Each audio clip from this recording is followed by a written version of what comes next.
इतना heavy vehicle जो 130 kilometre per hour की स्पीड से चल रहा है उसको इतने पतले से ट्रैक पर मैकेनिकली बैलेंस करते हुए ब्रेक लगाना वाकई में बहुत अद्भुत इंजीनियरिंग है। इतनी हेवी स्पार्किंग होती नहीं है ब्रेक लगाते टाइम जितनी हमने दिखाई है, लेकिन इमरजेंसी ब्रेकिंग के टाइम ब्रेक शू से हल्की स्पार्किंग या बहुत ज्यादा हेवी लोडेड लोकोमोटिव में व्हील स्लिपेज की वजह से स्पार्किंग होती है। ट्रेन के इस डिब्बे को कोच बोलते हैं। आप जो कोच देख रहे हैं वह LHB कोच है। इसके नीचे 2 बोगी लगी रहती है जिनमें 4-4 व्हील्स होते हैं और इन 8 व्हील्स पर इक्वल ब्रेक फोर्स अप्लाई होता है।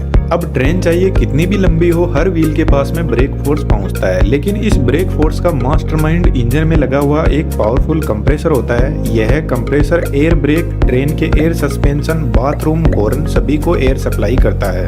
यह स्पाइरल टाइप कंप्रेसर है जिसको किसी और वीडियो में बात करेंगे। इसके साइड में 2 स्पाइरल लगे हैं जो एयर प्रेशर क्रिएट करते हैं और बीच में एक पावरफुल 3 फेज इंडक्शन मोटर लगी रहती है। इस कंप्रेसर से 2 पाइप निकलती है, एक break pipe in short BP जो ग्रीन कलर की होती है और second feed pipe in short FP जिसका कलर व्हाइट होता है। जब इंजन को ट्रेन के कोच से कनेक्ट किया जाता है तो उसी टाइम इन दोनों ब्रेक और फीड पाइप को भी कोच से कनेक्ट कर दिया जाता है। लेकिन दोस्तों जब इंजन कोच से कनेक्टेड नहीं रहता है तब भी उनमें प्रॉपर इलेक्ट्रिसिटी की सप्लाई रहती है। कमेंट में जरूर से लिखना कोच में कहां से सप्लाई आती है। इंजन और कोच के दोनों साइड में ही वाल लगे रहते हैं जिनको एंगल कोक बोलते हैं। इनका यूज जब इंजन को अलग किया जाता है तो इन पाइप से प्रेशर कम ना हो जाए इसलिए बंद कर दिया जाता है। अब यह दोनों पाइप हर बोगी से होते हुए ट्रेन के लास्ट कोच की बोगी तक जाती है। हम किसी एक बोगी का ब्रेक मैकेनिज्म समझते हैं। इंजन में रखा हुआ कंप्रेसर इस फीड पाइप में कंटिन्यूअसली प्रेशर भेजता रहता है और फीड पाइप इस रिजर्वोयर से कनेक्टेड रहती है, लेकिन रिजर्वोयर में एयर भेजने से पहले एक वाल लगा रहता है आगे के मैकेनिज्म को मेंटेनेंस के काम के लिए,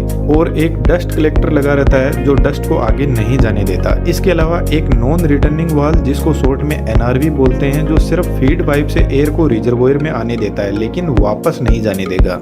कंप्रेसर इतना हाई लेवल का प्रेशर भेजता है कि इस रिजर्वोयर में पर सेंटीमीटर स्क्वायर में 6 kg एयर को कंप्रेस करके भर दिया जाता है। इस रिजर्वोयर की कैपेसिटी 125 लीटर एयर की होती है। रिजर्वोयर के पास में एक और 75 लीटर का टैंक लगा हुआ है जो टॉयलेट में एयर प्रेशर को भेजता है। अभी हम इसके बारे में बात नहीं करेंगे इसलिए हमने इसके कनेक्शन भी नहीं किया है।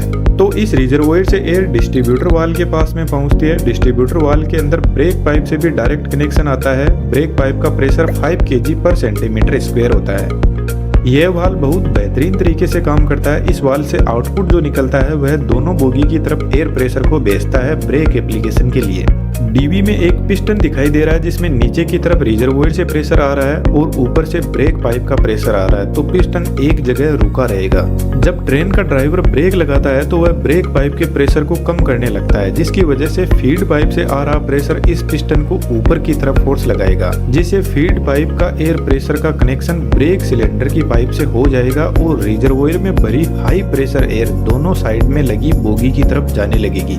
दोस्तों यह एग्जॉस्ट पाइप है। यहाँ पर जो पिस्टन लगा है उसकी डिजाइन कुछ इस टाइप की है और वह इसलिए क्योंकि जब feed pipe brake cylinder pipe से कनेक्ट होती है उसी time break pipe exhaust pipe से कनेक्ट होती है, तो पिस्टन ब्रेक पाइप के प्रेशर को एग्जॉस्ट पाइप से रिलीज नहीं होने देता। अब इस कंडीशन में रिजर्वोयर का प्रेशर धीरे धीरे डाउन होने लगता है, लेकिन कंप्रेसर इस प्रेशर को डाउन होने नहीं देता, कंटिन्यूअसली एयर को भेजता रहता है। यदि लोको पायलट जितनी स्पीड से ब्रेक पाइप का प्रेशर रिलीज करता जाएगा उसका 2.5 टाइम्स प्रेशर ब्रेक सिलेंडर की तरफ जाएगा। फॉर एग्जांपल यदि लोको पायलट ने 1 kg पर सेंटीमीटर स्क्वायर ब्रेक पाइप का प्रेशर डाउन किया तो ब्रेक सिलेंडर की तरफ रिजर्वोयर से 2.5 kg पर सेंटीमीटर स्क्वायर प्रेशर जाएगा। इस पाइप से होते हुए एयर प्रेशर यहाँ से फ्रंट और रियर व्हील के लिए डिवाइड हो जाएगा। यहाँ पर फिर से वाल लगे रहते हैं मेंटेनेंस के काम के लिए। यह पाइप दोनों फ्रंट व्हील के लिए जा रही है और यह पाइप इन दोनों व्हील तक पहुँचती है। हम एक व्हील के ब्रेक मैकेनिज्म को समझते हैं। फिर सबसे पहले ब्रेक सिलेंडर में आता है। ब्रेक सिलेंडर में डायफ्राम होता है जो एयर के प्रेशर से कुछ इस तरीके से मूव करता है। अब डायफ्राम का फोर्स इस पिवट पॉइंट पर पहुंचता है और इस पिवट पॉइंट से ब्रेक फोर्स ब्रेक शू पर जाता है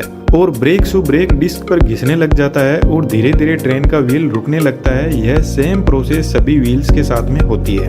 ब्रेक डिस्क कुछ इस टाइप की बनी होती है जिसमें कुछ ऐसी बार होती है जो इसकी कूलिंग में हेल्प करती है। अब जब ट्रेन रुक जाती है तो जब तक ब्रेक सिलेंडर में एयर प्रेशर अवेलेबल रहेगा तब तक ट्रेन का ब्रेक लगा हुआ रहेगा। तो जनरली जब ट्रेन खड़ी रहती है तो उसमें ब्रेक लगा हुआ रहता है जो एक हैंड ब्रेक की तरह काम करता है। तो ट्रेन को स्टार्ट करने से पहले ब्रेक सिलेंडर की एयर को रिलीज करना जरूरी है, उसके लिए वापस डिस्ट्रीब्यूशन वाल्व पर चलते हैं। जब तक ट्रेन में ब्रेक अप्लाई रहता है तब तक रिजर्वोयर जिसमें एयर फीड पाइप से आती है वह कंटिन्यूअसली इस पिस्टन को ऊपर की तरफ फोर्स लगा के रखती है। लेकिन ब्रेक रिलीज के टाइम कंप्रेसर फिर से ब्रेक पाइप का प्रेशर बढ़ाने लग जाता है और एक कंडीशन आती है जब पिस्टन वापस नीचे की तरफ आने लगेगा, जिससे रिजर्वोयर का कनेक्शन हट जाएगा और ब्रेक सिलेंडर में जो पाइप अब तक प्रेशर भेज रही थी उसका कनेक्शन इस एयर रिलीजिंग पाइप से हो जाएगा।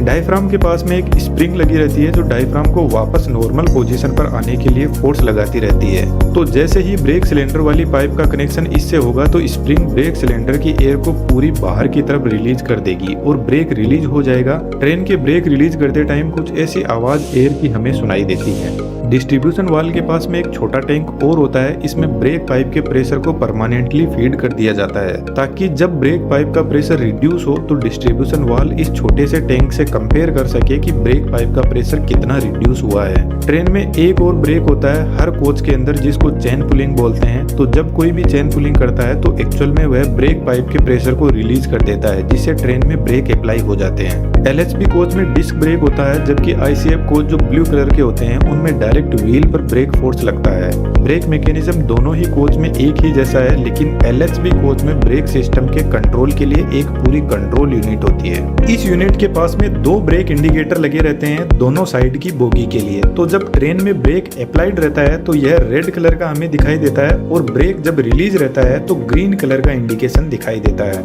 यह control panel toilet air suspension के लिए भी एयर प्रेशर को सप्लाई करता है।